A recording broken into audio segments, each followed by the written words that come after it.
Very good afternoon to everyone. तो आप सबका मैं बहुत तहे दिल से स्वागत करता हूँ। आज का मेन मकसद जो था आप लोगों से बात करने का, एक्चुअली हम लोग ये कोई लेटेस्ट करंट मामला नहीं है। We are going to talk about an incident which happened in the month of January, जहाँ पे हमारे यूटी के जो प्रेसिडेंट हैं, हमारी जो ऑर्गेनाइजेशन के जो प्रेसिडेंट हैं ठाकुर होशियार सिंह जी, उनके साथ एक एपिसोड होता है, एक हादसा ऐसा इंसिडेंट होता है। और उसके बाद जिंदगी में हमारे हादसे तो होते रहते हैं, लेकिन उसके बाद क्या हुआ कि एडमिनिस्ट्रेशन जो आजकल हमारे यहाँ पे यूटी में जो एडमिनिस्ट्रेशन चल रही है और जो पुलिस की जो मनमानी है, उसका एक जीता जागता जो उसका हमें मिसाल देखने को मिली in the month of January. को इस तरह से इन्वॉल्व किया जाता है, उनको इस तरह से एक्यूज किया जाता है और उनके खिलाफ एडमिनिस्ट्रेशन, पुलिस और ऐसे लोग जो उनकी काम करने के तरीके से या जिस तरह से वो सोसाइटी के लिए, समाज के लिए या जनरली भी अपनी जिंदगी में जिस तरह से वो आगे बढ़ रहे थे, शायद कुछ लोगों को ये चीज पसंद नहीं आई। अब मैं ये भी कहूंगा कि किसी को पसंद नहीं आई होगी या कोई ऐसे भी लोग होंगे शायद जो ये भी ना चाहते हो कि वो आगे बढ़े। जनवरी के महीने में एक हादसे के अंदर जहां पे हमारे जो यूटी प्रेसिडेंट हैं जिनकी मैं बात कर रहा हूँ, वो कानून को बिल्कुल मानते हुए, हर एक चीज कानून के हिसाब से करते हुए वो थाने पहुंचते हैं एक इंसिडेंट को लेकर। लेकिन होता यूं है कि वहां पे पूरे ही पूरा एक पर्टिकुलर समाज के कुछ लोग, एक पर्टिकुलर एरिया के कुछ लोग, उनको सपोर्ट करने वाला मीडिया जो उनके पीछे पीछे भाग रहा था, प्लस जो आज की डेट में हमारे यहाँ यूटी में जो करप्ट, जिसको मैं फिर से रिपीट करता हूँ, एक करप्ट एडमिनिस्ट्रेशन, एक करप्ट पुलिस डिपार्टमेंट। मैं ये नहीं कहूंगा कि सब लोग ऐसे हैं, लेकिन मैं उस पर्टिकुलर इंसिडेंट की बात जरूर करूंगा कि ऐसा इस चीज को बढ़ा चढ़ा के, इस चीज को ऐसे मैनिपुलेट किया गया और दुनिया के सामने ये जाहिर कर दिया गया कि ठाकुर होशियार सिंह एक हिस्ट्री शीटर, एक क्रिमिनल टाइप की उनकी इमेज बनाने की कोशिश की। खैर देखिए, वक्त सबका एक जैसा नहीं होता। ऑनरेबल हाई कोर्ट ने बाइज्जत ठाकुर होशियार सिंह जी को रिलीज किया। आज वो बिल्कुल वैसे ही उस समाज में काम कर रहे हैं, लेकिन एज एन ऑर्गेनाइजेशन, क्योंकि वो हमारे ऑर्गेनाइजेशन के हेड है, तो हमारे ये फर्ज बनता है कि हम जनता के सामने उस पूरे इंसिडेंट को एक्सप्लेन जरूर करें। तो एक डोजियर बना दिया जाता है, एक डोजियर 60-70 पेज का इतना मोटा सा एक डोजियर बना दिया जाता है, जिसके अंदर ऐसे ऐसे वर्ड लिखे जाते हैं। मैं आपको कह सकता हूं कि he is an cheater, he is an habitual criminal, he is an anti social element. So पहले तो मैं ये समझने की कोशिश करूंगा कि cheater, anti social element, criminal, habitual criminal, ये सब क्या होता है। तो आज के टाइम पे अगर हम देखें तो किसी भी इंसान के लिए किसी दूसरे इंसान के बारे में जानना बहुत ही आसान है। हम मुगलों के दौर में नहीं रह रहे हैं, आजकल इंटरनेट का जमाना है। आप किसी के इंसान के बारे में भी आप किसी की जानना हो तो it is just matter of click. आप इंटरनेट पे, गूगल पे, फेसबुक पे जाके किसी भी इंसान के बारे में आराम से देख सकते हो कि वो क्या कर रहा है, उसकी डेली की एक्टिविटीज क्या हैं। तो मैं तो सबसे पहले आपसे ये कहूंगा कि पिछले 15 साल, जब से मुझे लगता है ये फेसबुक वगैरह और इंटरनेट जो हमारे समाज में, जो हमारे जिंदगी में चालू हुआ है, आप पिछले 15 साल से ठाकुर होशियार सिंह जी का सोशल मीडिया का अकाउंट अगर आप देखते हैं तो उसमें आपको डेली लेवल पे, मैं ये भी कहूंगा डेली लेवल पे आपको पता लगेगा कि वो इंसान क्या करता आ रहा है पिछले 15 सालों से। लेकिन जैसा कि मैंने कहा, काफी लोग ऐसे होंगे क्योंकि जिस काम काज में वो थे, समाज के लिए लड़ना, लोगों के घरों में अगर बिजली नहीं आ रही है उसके लिए आवाज उठानी, लोगों के एरिया में अगर सड़क नहीं बन रही उसके लिए आवाज उठानी, लोगों के घरों में पानी नहीं आ रहा उसके लिए आवाज उठानी। और उसके अलावा जो एंटी सोशल जो काम होते हैं, जहाँ पे आप चाहे ड्रग माफिया को ले लीजिए, चाहे आप लैंड माफिया को ले लीजिए, चाहे आप करप्शन ले लीजिए डिपार्टमेंट्स के अंदर, पब्लिक डिपार्टमेंट्स के अंदर, और ठाकुर होशियार सिंह पिछले लगभग 15 से भी ज्यादा सालों से ऐसे ही कामों में इन्वॉल्व रहे हैं। तो जैसा कि आप जानते हैं, जब भी हम समाज के लिए, कोई भी इंसान जब समाज के लिए कुछ करना चाहे, समाज की भलाई के बारे में सोचे, तो उसके दोस्त कम दुश्मन ज्यादा बन जाते हैं। ये एक कहावत है और हमको ये मानना भी चाहिए। तो सेम हमारे यूटी प्रेसिडेंट ठाकुर होशियार सिंह के साथ हुआ। कुछ लोगों ने मिली भगत करके पुलिस के साथ, एडमिनिस्ट्रेशन के साथ मिलके ऐसा एक डोजियर क्रिएट किया जिसके अंदर जैसे कि मैंने आपको कहा कि उनको एक पूरा लंबा चौड़ा एक्यूज पेश किया गया। अल्टीमेटली हुआ यूं कि कोर्ट के सामने सच्चाई आई, कोर्ट ने उनको बाइज्जत बरी किया। जो यहाँ पे जो सवाल पैदा होता है वो ये होता है कि ऐसा क्यों हुआ, ऐसा किसने किया, और एक्चुअली में इसके पीछे कौन था। कोई एक इंसान तो नहीं हो सकता कि यार मेरी आपके साथ दुश्मनी है तो हम लोग कुछ भी कर देंगे, लेकिन नहीं, ऐसा नहीं हुआ। मुझे ऐसा लगता है कि it was a well planned, well designed conspiracy against mister Thakur Hoshiyar Singh. Or there are number of people, there are number of persons who were actually involved in this. Be it the police department, be it the locals, be it the land mafia, be it the relations between the land mafia, or their ties with the land mafia. So that was the reason. It could not have been done just because of single incident उस दिन जो हुआ. No. It was a well planned conspiracy.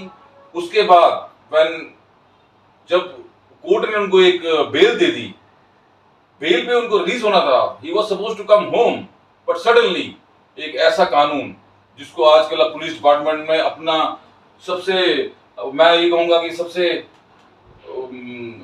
Strong हथियार बना लिया है कि किसी के साथ भी अगर आपकी नहीं बनती, किसी को आप अच्छा नहीं मानते, किसी को आप उस पर पीएसए लगा दो। तो सेम हुआ, जिस दिन वो घर आना था तो कोर्ट ने उनको बेल दिया, बट पुलिस ने एक नया पीएसए पूरा डोजियर बना के उनको पीएसए में अरेस्ट करके सेंट्रल जेल भेज दिया। जो हमारी नजर में उनके साथ पर्सनली भी उनके साथ ये ज्यादा थी।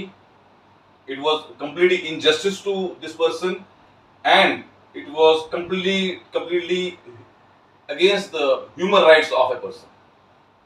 लेकिन पुलिस ने अपना पूरा एक स्टोरी बना के, पिछले 15 साल की डोजियर बना के, एक लंबी चौड़ी लिस्ट अपना ऑफेंसेस की बना के, जहां पे कहीं पे भी वो इन्वॉल्व नहीं रहे हैं, कहीं पे भी उनका नाम नहीं था, और अगर कहीं था भी वो सदियों पहले की बातें हैं। और ऑनरेबल कोर्ट ने हर एक छोटे बड़े केस में उनको बाइज्जत बरी किया। लेकिन मौके के एसएचओ, मौके के जो भी पुलिस के ऑफिसर्स थे, सीनियर ऑफिसर्स, डीएसपी लेवल के हों चाहे एसपी लेवल के हों, उन लोगों ने इन सारी बातों को ताक पे रख दिया। और पॉलिटिकल प्रेशर के अंदर आके, मीडिया के प्रेशर के अंदर आके, मीडिया, मैं एक बार फिर से मैं कहूंगा, मैं पूरी मीडिया की बात नहीं कर रहा हूं, मैं एक पर्टिकुलर सेक्शन मीडिया की बात कर रहा हूं, जो मुझे ऐसा लगता है कि उस टाइम पे उनके सामने बिक गया था।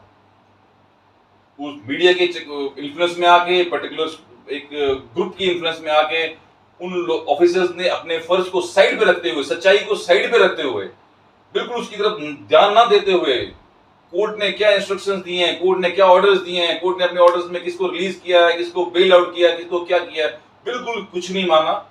और हमारे यूटी प्रेसिडेंट ठाकुर होशियार सिंह जी को लगभग 4 महीने के लिए उन्होंने एक तरह से इलीगल कस्टडी में अपने पास रखा। किसी के कहने से, किसी के ऊपर लांछन लगाने से, किसी को एक्यूज बनाने से फैक्ट सामने नहीं आते। फैक्ट सामने आते हैं उनकी हिस्ट्री देख के, उनका डेली का चाल चलन देख के, वो डेली रूटीन में क्या करते हैं, उससे हमें किसी भी इंसान की सच्चाई पता लगती है। इसीलिए मैं चाहता हूं कि उन लोगों के लिए मेरा मैसेज है, स्पेशली जिनको कहीं ये लगता हो कि भाई नहीं ऐसा हुआ, वैसा हुआ, वैसा हुआ, सो मैं उन सब की मिसअंडरस्टैंडिंग्स आज क्लियर कर देना चाहता हूं एज एन ऑर्गेनाइजेशन हेड, कि पिछले 15 साल को आप पूरा उनका देखिए, उनका सोशल मीडिया हैंडल्स, उनके ट्विटर हैंडल्स, उनके यूट्यूब, उनके फेसबुक पे जाके देखिए कि वो हर एक दिन वो किसी न किसी तरह से, किसी न किसी समाज में कोई ना कोई, जो अपने सोसाइटी में कोई ना कोई ज़रूरत होती है, चाहे वो मोहल्ला कमेटी को ले लो, चाहे आप हमारी ऑर्गेनाइजेशन को ले लो, चाहे आप लोगों के साथ उनके चलने में, उनकी आवाज़ बनने के लिए ले लो। लोगों के घर में पानी नहीं आ रहा, कुछ नहीं हो रहा, तो उस चीज़ की वो आवाज़ बनते रहे हैं हमेशा से। और अगर पास्ट में कुछ था भी उनका, पास्ट में कुछ था भी, तो कोर्ट विल डिसाइड ना, that is the completely under the power of court will see, judge will see who is an accused and who is not. आप पुलिस की वर्दी का अपना नाजायज फायदा तो नहीं उठा सकते ना, आप किसी के इन्फ्लुएंस में आके तो नहीं किसी को ब्लेम कर सकते।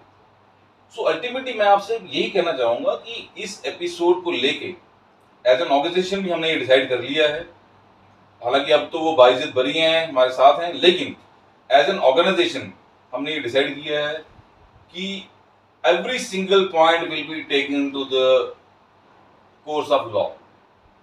We are not going to spare anyone who got involved, who actually tried to defame our leader. किसी भी इंसान के ऊपर बेवजह बिना मतलब कोई भी इल्जाम लगाने से कोई भी बात नहीं बनती. There has to be some facts. और इस केस के अंदर आप देखेंगे जो भी जज ने भी ऑर्डर, जो जब वो पीएसए से जज ने उनको रिलीज किया, कोर्ट ने, ऑनरेबल कोर्ट ने उनको रिलीज किया, तो उसके अंदर भी ऑनरेबल जज ने एक पूरा डिटेल्ड ऑर्डर दिया है और उसके अंदर जज साहब ने कंप्लीटली मेंशन किया हुआ है कि this was completely wrong accusation on this person. और इससे साफ जाहिर होता है कि इस चीज के अंदर कोई ना कोई कॉन्स्पिरेसी जरूर हुई है. तो हमारी as an organisation, as head of the organisation, मैं ये डिमांड करता हूं, हम सब इनफैक्ट ये डिमांड करते हैं कि इसकी एक इंडिपेंडेंट जुडिशियल इंक्वायरी की जाए. जुडिशियल इंक्वायरी से कम ये जरूर पता किया जाए कि एक्चुअली में इस कॉन्स्पिरेसी के पीछे कौन था, कौन ऐसे लोग थे जो चाहते थे कि ठाकुर होशियार सिंह आगे ना बढ़ पाए, कौन ऐसे लोग थे जिनको डेली लेवल पे उनके कामकाज करने से प्रॉब्लम आ रही थी, कौन ऐसे लोग थे जिनको ये पता होते हुए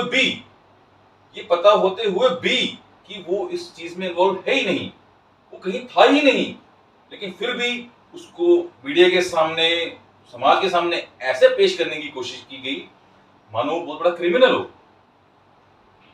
तो ऐसा किसी एक आदमी का काम नहीं हो सकता, ऐसा किसी एक गैंग का भी काम नहीं हो सकता. I think there are multiple number of persons, जैसे कि मैंने कहा, beat from the police, beat from the administration और beat from any other department और एनी अदर इंडिविजुअल. वहां पे ये हुआ है कि इनके खिलाफ कॉन्स्पिरेसी की गई है.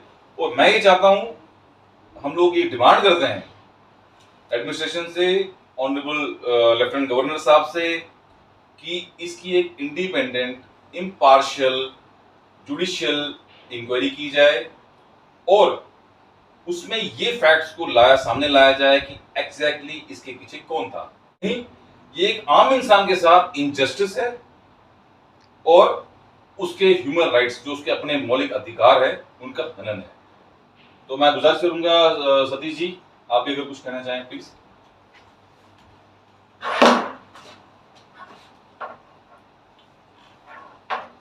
वैसे तो अब कुछ बाकी बचा नहीं मेरे कहने के लिए, लेकिन फिर भी जो मैं कहने जा रहा हूँ, जो विनोद जी ने कहा बिल्कुल 150% फैक्ट कहा. और मैं अपने लेवल से पिछले 4 महीनों से, क्योंकि मैं इस ऑर्गेनाइजेशन का वाइस प्रेसिडेंट था और जर्नलिस्ट भी हूँ, जहाँ भी हम गए वहाँ से हमें 100% आश्वासन मिला कि हमारी ये मजबूरी जो थी वो हमारे पास आए, उन्होंने हमारी मजबूरी को दूर किया. कहीं पानी नहीं था, कहीं नाली टूटी थी, कहीं पुली टूटी थी, कहीं गली नहीं थी, कहीं मतलब बिजली नहीं थी, कहीं बिजली का पोल नहीं था, उसकी आवाज़ उठाते रहे. हम यही चाहते हैं, हम ज़्यादा ना बोलते हुए, क्यों विनोद जी ने सारा कुछ बतला दिया है, तो इसको हम ज़्यादा तकरीर नहीं करना चाहते. हम सिर्फ गवर्नर अपने राज्यपाल जी से ये कहना चाहेंगे, हमारी ड्यूटी जो है इसमें वो अच्छी एक ईमानदार से काम कर रहे हैं और इसको जुडिशियल इंक्वायरी करवाएं. जुडिशियल इंक्वायरी के बाद ये पता चले और कि ये कांग्रेस की टिकट से यहाँ इस वार्ड नंबर 64 में इलेक्शन भी कंडक्ट कर चुके हैं और ये आगे एमएलए की कैंडिडेट नियुक्त हो रहे थे, बनने की जा रहे थे, लेकिन उन लोगों ने इनका वो सारा जो चिट्ठा था खत्म किया, उनकी छवि को खराब करने की कोशिश की. लेकिन अगर कोई ऊपर वाला छवि को खराब ना करे तो इनके हाथ में कुछ नहीं है, ये हम मानते हैं. तो हम राज्यपाल जी से ये कहेंगे, उपराज्यपाल जी से कहेंगे, निवेदन करेंगे कि इसकी जुडिशियल इंक्वायरी रखें.